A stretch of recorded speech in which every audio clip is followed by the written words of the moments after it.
Mesdames et messieurs, bonjour. Ladies and gentlemen, good morning and welcome to this Sustainability Day at Forvia.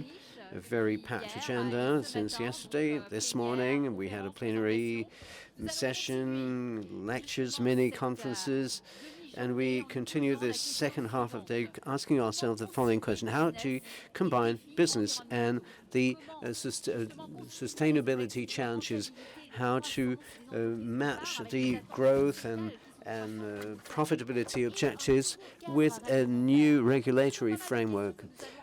As many questions that we'll be looking at today, and we will be welcoming in a few moments Patrick Collet, the CEO of Forvia, but also Pascal Confin, Chair of the Committee for the Environment, Public Health and Food Safety at the European Parliament, who is just about to join us. But before we do so, I invite you to welcome an exceptional woman, a sailor, who has a number of feats at sea under her belt, and she is the ambassador to the Ministry of National Education and Youth for the preservation of oceans and the seas. And ladies and gentlemen, we will be hosting Maude Fontenoy, but before we do so, first of all, let's have a look at a video.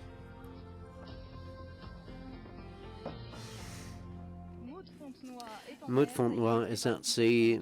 She's started her tour of the world, going around the world backwards, 47,000 kilometers all in all. So she is doing a reverse around the world tour journey. When you see that kind of thing, you are really afraid of getting chopped off in two. I was woken up by my alarm. Luckily, I'm not really feeling very safe, and I'm really looking forward to see them off to some other destination.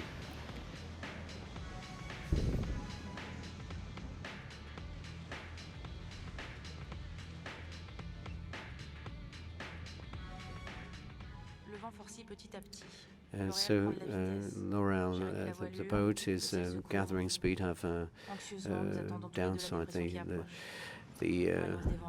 sails. We're waiting for depression. I'm trying to force myself to keep a smile on my face. 62 knots of wind and trolls for 24 hours. But at last, I'm going to go around the Cape of Great Hope, and the ocean was willing to let me go, and let me go onto the Atlantic Ocean. Life is beautiful. It's going to be great.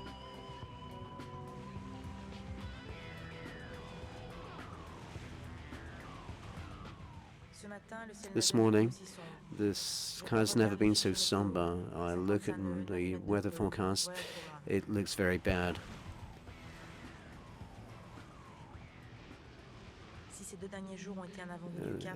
If the last 2 days have been a foretaste of the Cape, it's really bad news because it's striking and it's really tough.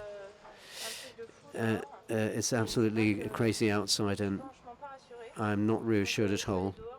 So I went outside to reduce the sails, to bring down the sails as much as possible, but I got almost washed out by the waves.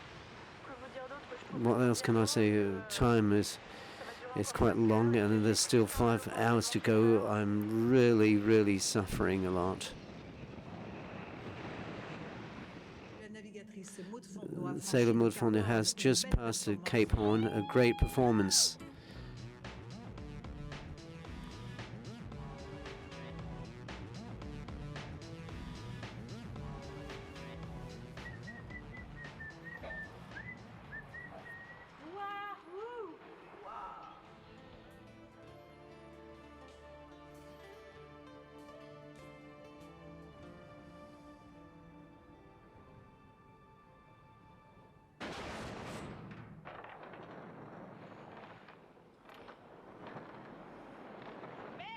Scheiße. No, I can't believe this.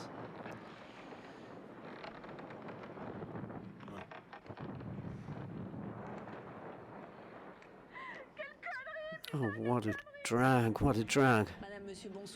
Ladies and gentlemen, good evening. Great disappointment for Maud who was just about to succeed in a challenge to go around the world in reverse direction. She lost her master just 4 days before reaching the Reunion Island. It's so difficult to allow this container boat to go past. I've not seen any human beings for 4 months. Decided to let them go let them pass their way because I've decided that I didn't want to be helped, saved. I wanted to do it myself, by myself.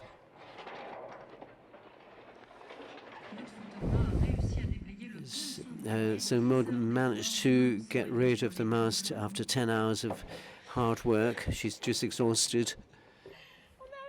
But we finally made it. Okay, I've just got up. I'm just exhausted, find it hard to recover. So this is the second mast. I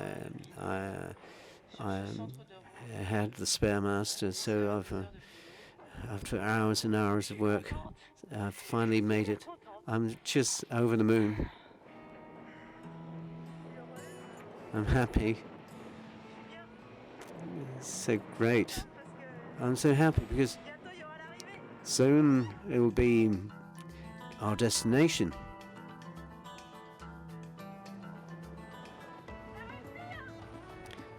Succeeded.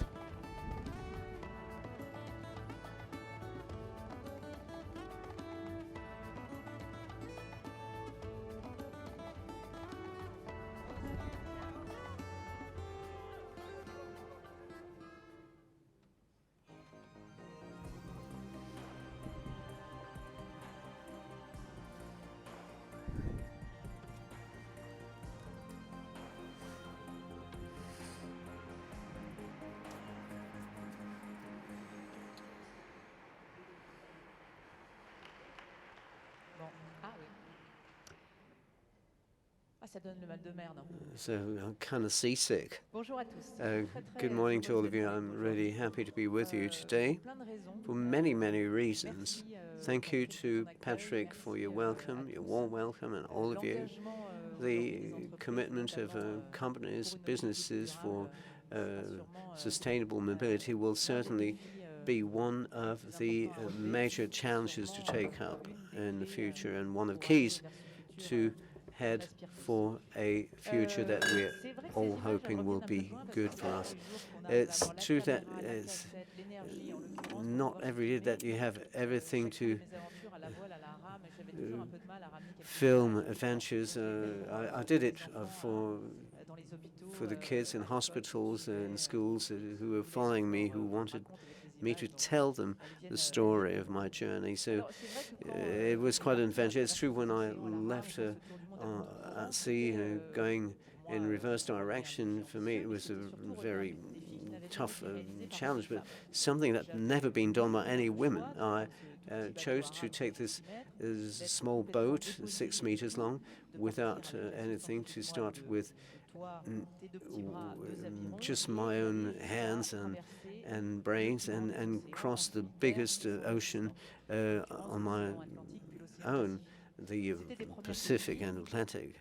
And it's true, my aim was to show that it was not a matter of having big muscles, but more organization, work, self-sacrifice that help you take up challenges that are bigger than you. Because it's true that the challenges we take up in our lives, and it's true every day almost, that we are faced with challenges, like mobility, is a huge mountain most of the time. And the summit usually is like hidden in the clouds. And what I learned from my adventures is that you learn to chop the mountain into small pieces so that every step will be more digestible. And this is how even the biggest of oceans, step by step, day after day, you manage to cross even the biggest of all oceans, that seemed impossible in the first. Of course, you can't do this alone. You have teams behind you. You're less connected, perhaps, than Thomas Pesquet in the space station. You feel that he's next door. I didn't have all these technologies available, but we have a team on land, people believing in you, who everyone in their role are there to take part in the journey, and we did it together. So it's true, we are in isolation at sea, but we're not quite alone at the same time, because we have these people back home who you can count upon. It's also true that between the one who packages your food, your garments, your equipment. I was the one to be on the boat, but everyone had a role to play to make this journey possible. So it's true that when I go on this type of journey, you may wonder, what is the dream part? Because for me, it was achieving a dream. You know what you do with passion, with willingness, and it's true that looking around in this place here, I see this passion for excellence, for performance. I can feel the work of everyone behind this to take up the challenge. And it's true, there is something fun and pleasure in taking up a challenge. I was there in the business of finding myself on this big blue map and taking my GPS position and say, I'm right here in the middle of this big blue fascinating place. And I arrived because I'd wanted to do so, and it's by my will, the power, that I managed to do this. And so it's true that there's much suffering, doubts, and many difficult moments. But with you're not quite. Fear is part of your luggage in a way, but fear is also an asset because it helps you be more focused, knowing that you have a lifeline with you in a way. It's an asset. And then you have the thing that you've done, the preparation, and you take all this, and this gives you the energy when you leave. Why did I take up this challenge? What is my objective, my aim? And then you start asking yourself, but sincerely, why you do this? What are the risks? What you may be losing or winning? And this helps boost your motivation whenever problems like losing a mast or things like this happen. And it's true, it was my choice to go it alone in front of the ocean, and we feel very, very, very tiny, And it's true when you have sea storms in rowing boat, you feel very, very small. And at one point, I could see the waves that were rising about. They started 2 meters above my position, sometimes 10, 12 meters higher than me, in total darkness. You know what darkness is about out at sea. You feel like locked into darkness with a rowing boat that was going up and down like a helter-skelter. And the rowing boat turned around 17 times at the same night. So you're locked inside, like in a washing machine drum. You have no more oxygen after 20 minutes. Therefore, you sleep by slices of 20 minutes, so you have to open sometime to leave a little bit of air inside, but you have to be careful not to let the water in. So you feel very vulnerable. And then, of course, at that moment, your few neurons that are still at work, you say, why did I do this? But once you're there, on this type of adventure, you cannot send out an SOS because no one will be there to help anyway. So you have to keep going, you have to keep hanging on, and I imagine many businesses have had to do so during the COVID crisis because we don't know how long it's going to last. Well, I had been told that the storm should last for 48 hours. I had a notion of time, kind of a notion of time. I was looking at the seconds, and I thought, 1 minute is a hell of a long time already, but 1 hour, but 48 hours, how many seconds to go? But in times like this, you have to overcome all this and manage your stress, and I understood what it meant to die from fear, from panic, and I can tell you that once it's over and you get out of your cockpit like all broken and twisted, and you feel that the sea is still there waiting to go for you, and oh, you feel that you've been given a second chance. Or you could give up at that point. But when you've been through all this, you say, well, I've been through all that, so now I just can't give up now. And there are real highs of happiness also. Small, not long-lasting, very short moments when you see the whales, the dolphins, but it's incredible because for me, this journey was 5 months long, not speaking to one single soul. And you're in this little rowing boat and you can hear the whales outside singing, and you come out of your cockpit and you're among the whales. The whales, they're about 3 times each one the size of your boat.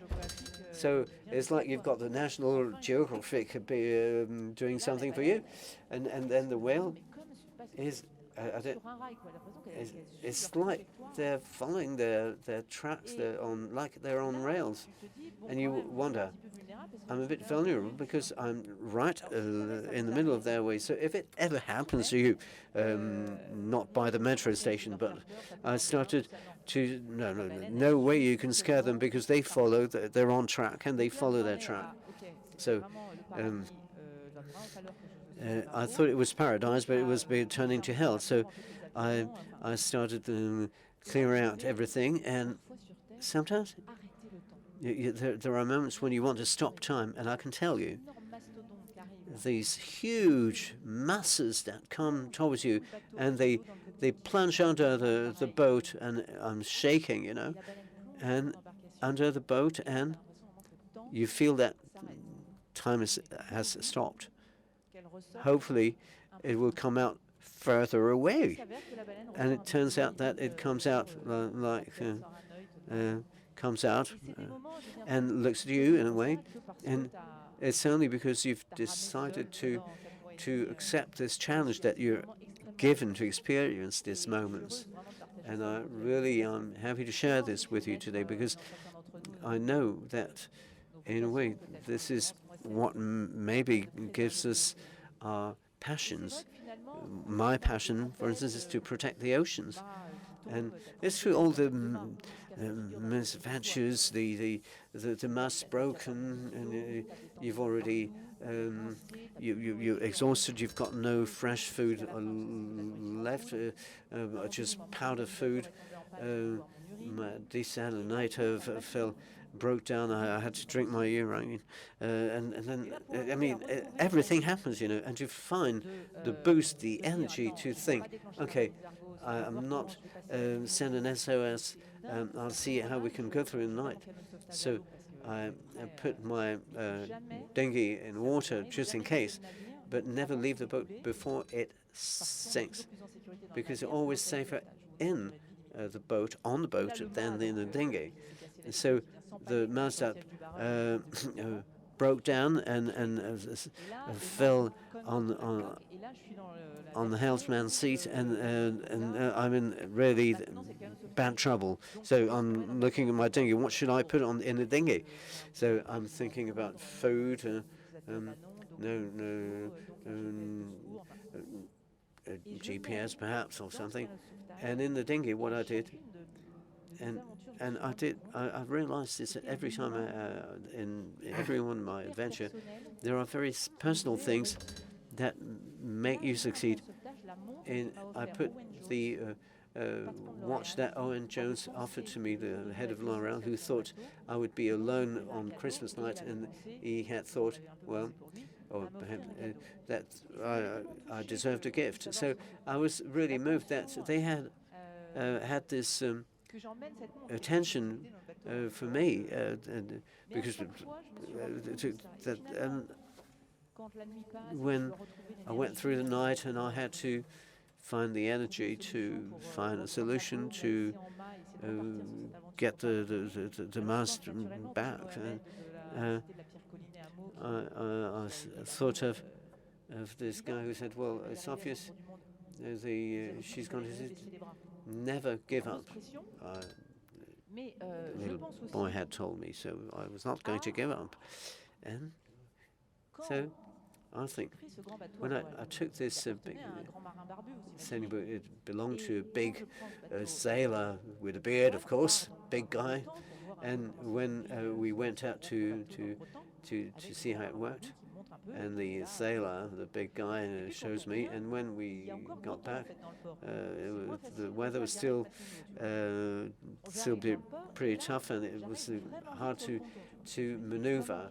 And I thought, well, so I thought, well, how do you manage to maneuver without an engine? And on the pontoon, there is the photographer of AFP who was there.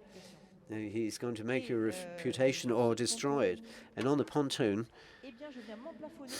I just crashed into the pontoon with a big sailor who is not helping me a bit. So I crashed into the pontoon, and the guy from AFP seen the determination in my glance, and he thought, well, he's going to go all the way.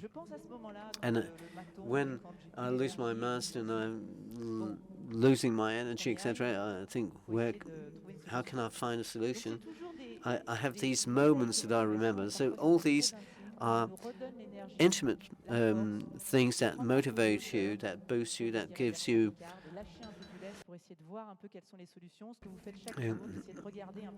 help you look back, stand back, and see, reflect on what you can do. My commitment for the oceans came out, well, a long time ago. I spent more time on the oceans than on land, but through my work with the foundation, my work with the scientists, I realized that beyond the fact that oceans cover 3/4 of the globe, perhaps it took some bit of communication, it's a bit selfish, but the oceans, they give us so much, and they were never considered for what they gave us. We tend to think of the Amazonian forest, but not so much about the oceans. And many people, many associations, charities, NGOs try to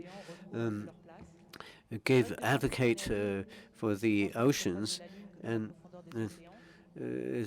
if we invest more in space research than the research on oceans, and at the same time, this big blue, this great blue, has all the solutions to save human beings. There are things that we don't know, that half the oxygen that we breathe comes from the ocean, not from the forest.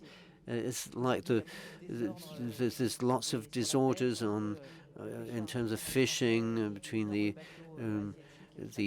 small French fishermen and the big Asian boats.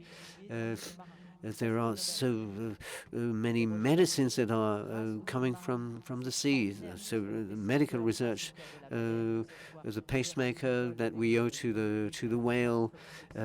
What else? The cognition, which is small shell, that is a painkiller that is 1,000 stronger than morphine, for instance. All this comes from the sea, and still, even today, there are 10 million tons of waste that we throw to the sea. every year. Everything, we dump everything into the sea. France is the second maritime power, European first one, and in world second. We have a huge domain, and we must take leadership on these challenges. With the One Ocean Summit last year, the President did so. Now, talking about the preservation of the environment means also to talk about the oceans, because anything you do on the earth, on land, has an impact on the sea. And what the sea is what it holds in terms of survival potential, and in terms of transportation. 90% of all the goods travel by sea. So we really need to reinvent maritime transport for tomorrow. So being with you today means, for me, that I want to tell you that you are on the right track. You're on right course, I should say, for 2045. New designs, new powertrains, new equipment. All this is indispensable. And it's great that you take the leadership here. It's for us, French businesses, also to do so. What I learned from my adventures is that happiness was not always comfortable. You understand this? I mean, stretching yourself also holds a potential of pleasure, of fun. You reveal yourself in the face of obstacles and challenges. There's passion, energy that I feel here, which is indispensable in order to succeed. And this is why I went out once, twice, 3 more times at sea.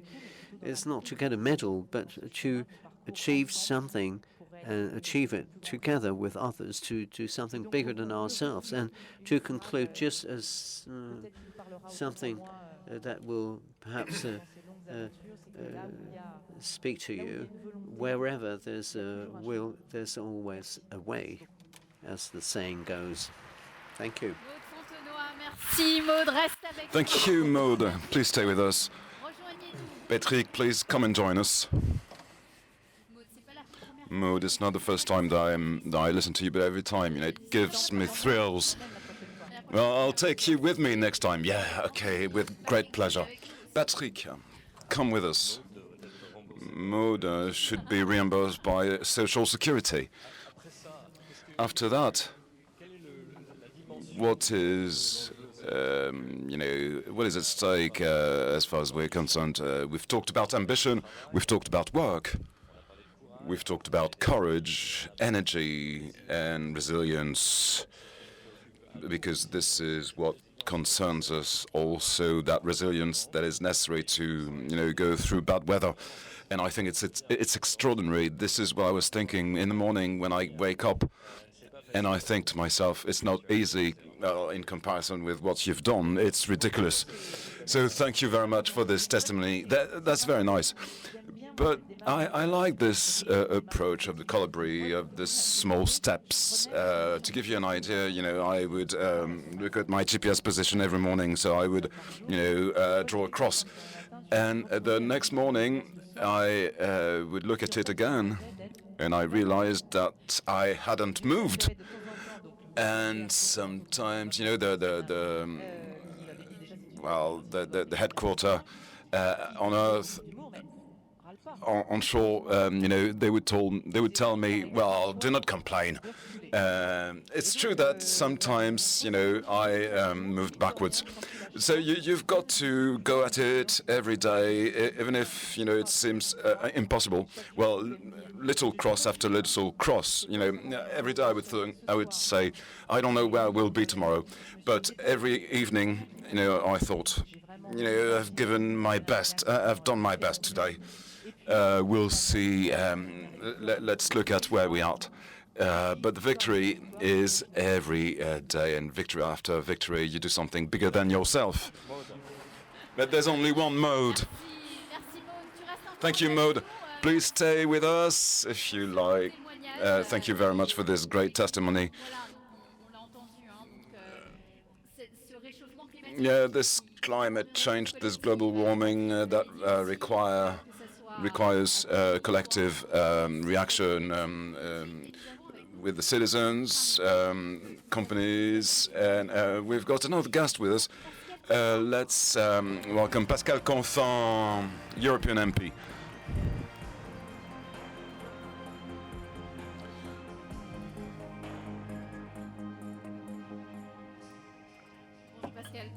Good morning, Pascal. Hello. So maybe a quick reaction to what you've just heard?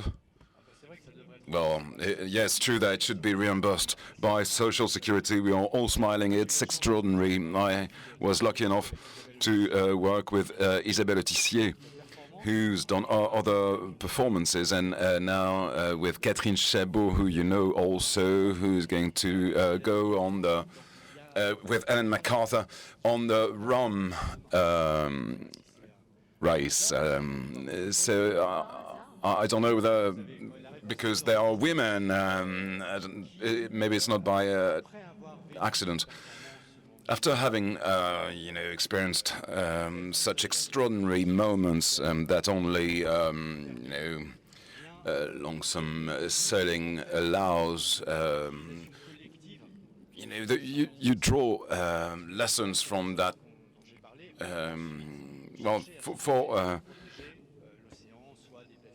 Everybody, you draw a collective lesson from that personal experience. This is, what I would draw as a conclusion. I guess, Patrick, you related what Maud said to what you do. I did too. And if I've got to sum up what you said, maybe two elements that really touched me. The first one is never to lose sight of the end of the target, the objective, why we do that, what are we looking for, what is the problem that we're trying to solve. Among the subjects that we're going to talk about, the number one subject, number one issue in terms of mobility, that's the climate issue, and we're going to talk about it in more details. But every time, you said you've got to reason step by step, you've got to take the first problem, address it, and then, get to the next one.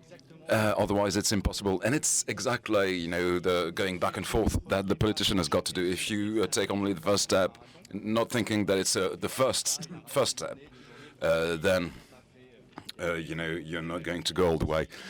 But if you, have got that dream in mind, but you don't have the method, then you can't manage either. So it's the association of the two that is necessary. And that this is what I'm trying to implement.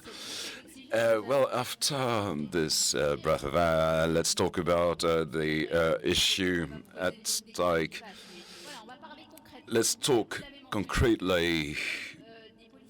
The role of politicians is very important. How can you make that environmental cause move forward without losing sight of what's around the economic activity, the preservation of jobs? How do you manage? Well, first, there are two starting points, two convictions that I've got that we'll share here at least. The first one is that you can only transform the economic model with only with companies, not necessarily with all companies, but to think that it's possible to do it without companies, it doesn't make sense.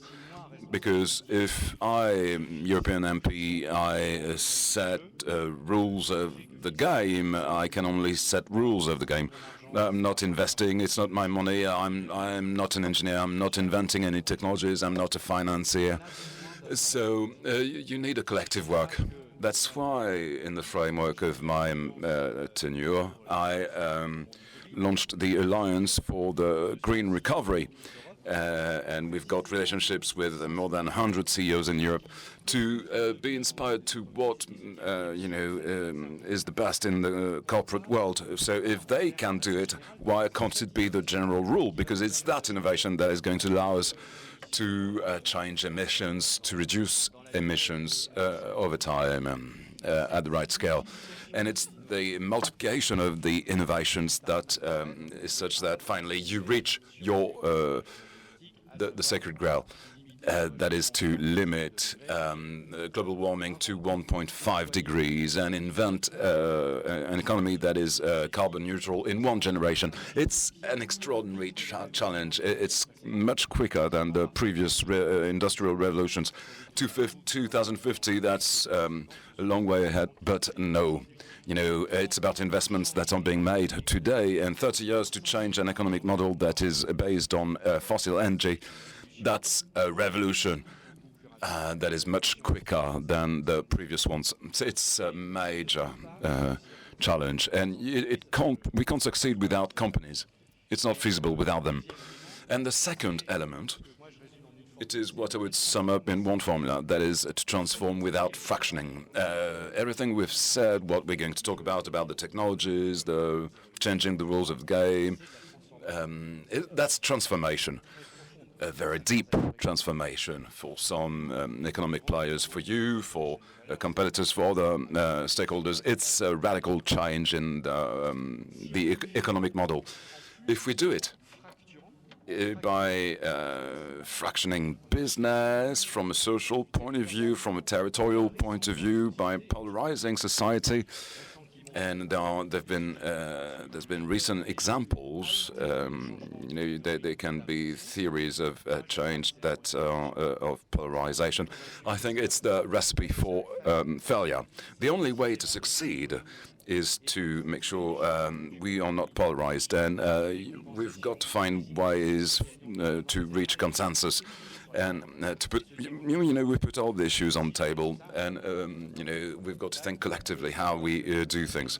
That's why last week, when we finally validated the European directive or regulation, in fact, about the standard for cars by 2035. So 2035, it's not. It doesn't mean that there will be only electrical cars. But zero emission cars only. This is what is in the regulation. So we basically constituted a fund for employees who could be negatively impacted, because if we don't do it in certain territories, for certain people, and for some SMEs, it will be a shock. So it's got to be compensated by social measures. So it is a deep transformation, but without breaking things up. Okay, we've got to work together, but this is a strong regulation. Was it done in consultation with companies like Patrick's? Well, when you say when you say zero emission, there's no alternative to electricity. So when you say zero emission, it means 100% electrical. We've got to be clear about it. Today, well, in 2035 also. That's the first point. The second point is that nobody, challenges zero emission. Everybody's understood that we've got to go towards zero emission. There's no ambiguity about it. The problem is the transformation. How long is it going to take to go from today's situation to a situation where cars will not emit CO2 anymore? And when we look at what it means to make an electrical car, that takes 5 years. But to manage a power network and upgrade it, it takes 10 years at least. To produce electricity with renewable energies, with renewable energies that have got to be developed in all countries, it's going to take 20 years. So, if we start from what requires 5 years without having put in place what requires 10 years and 20 years, then we are throwing ourselves in the hands of the people who will have invested more than we will have done. And I'm thinking of a particular part of the world. I think that mobility has got to stay affordable. If it's not affordable, then there will be social tension, a lot of social tension. And what can we do to avoid it? Well, we will accept to import mobility means that some can do at an affordable price. A reaction? Well, that's a central question. Obviously, we do not ignore it. With regard to the social aspect, and that really is, the core of the debate about electric cars. One element is how to transform the rules of the game for boats, for planes, aircrafts. It's not your business, but it's one part of a bigger picture. Now, if we zoom in on the decision that was made, and that decision, it's a system of performance. Today, I tend to agree with industrialists. Again, I'm not going to make those cars, so I'm an agnostic in terms of technology.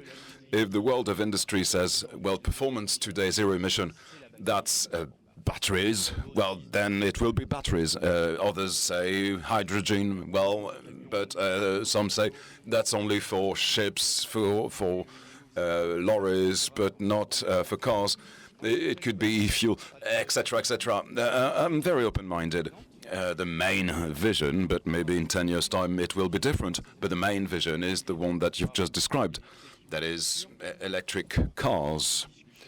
There's more discussion about lorries or buses, and there are other frontiers with ships and aircrafts. Once we've said that, it means that there's a sourcing issue. There's a strategy within the framework of the Green Deal with Thierry Breton. We've got 4 pillars. The first pillar, and it's not there's no hierarchy. It's just that I can't say the 4 at the same time. The first is the diversification of contracts in comparison with what we've got today. Second pillar is circularity. But circularity, by definition, only comes when you've got enough material to make things circular. So you've got to ramp up, and we are at this time when we are ramping up. So circularity, it's a midterm answer that's got to be prepared for today. And I know this is what you're doing, but by definition, it can't be deployed right away. Third element, innovation. Innovation, precisely in the fact of saying, well, lithium ion, is it the battery of in 15 years' time, or can we invent? And I think there's an Estonian company that is financed by European funds, and that is, finding an alternative to lithium ion with materials that are not as critical, or that we even own ourselves, that we even have ourselves. So it's a new frontier of innovation that is strategic. Why think that in 15 years' time lithium ion will be the only technology to make batteries, and why will we be necessarily dependent still on critical materials that we don't have? Well, that's very. I'm not an engineer again, but it seems very promising. So it could be operational for big vehicles, heavy vehicles. Maybe it will be possible for cars. And the fourth one is to show responsibility. We can't waive. The fact that if there are things that we have got in our soil, in our underground, then we've got to, invest in the means to extract them. Those are 4 pillars of the strategy that we've not deployed yet. So I agree with you when you say that we've got to do everything at the same time, but I do not agree when you say that we should start by that. No business is such that if there's no pressure, if it's just a theoretical, deadline, well, basically it's not going to take off. So we've got to set the rule first, and we put in the text a clause of review. If everything that I've just said doesn't work, well, then obviously we'll have to review our position. We're not stupid. But and as for electricity, that's another subject. Yeah, Pascal, as a matter of fact, I've got several questions. Patrick, yeah, I'd like to specify something. When we talk about electrical cars, that's the powertrain, that's the basis that is electric, and then we feed a car with batteries, with energy that comes from batteries or from hydrogen. But it's always an electric car. A hydrogen-powered car doesn't exist. But the dependence on the network is different. The issue is how to make hydrogen. But hydrogen, you've got to make it with electricity, renewable electricity, and you make hydrogen to be able to carry it, to store it before any other possible uses. I'd like to specify something else, because we always get back to the same thing. We're talking about 2035. But by 2035, we'll not change technologies, even if new technologies are discovered, because the investments that are being made by billions will have to be amortized.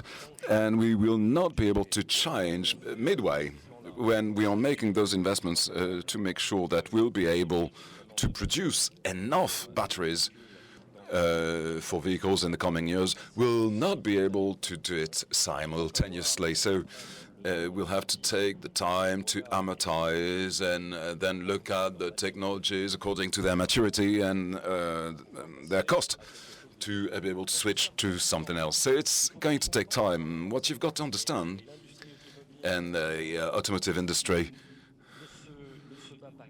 is not fighting against this movement.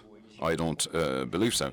It's not fighting against zero emissions, but we are just saying, watch out.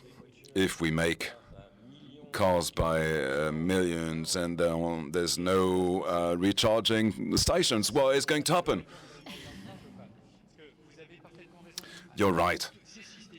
It's systemic.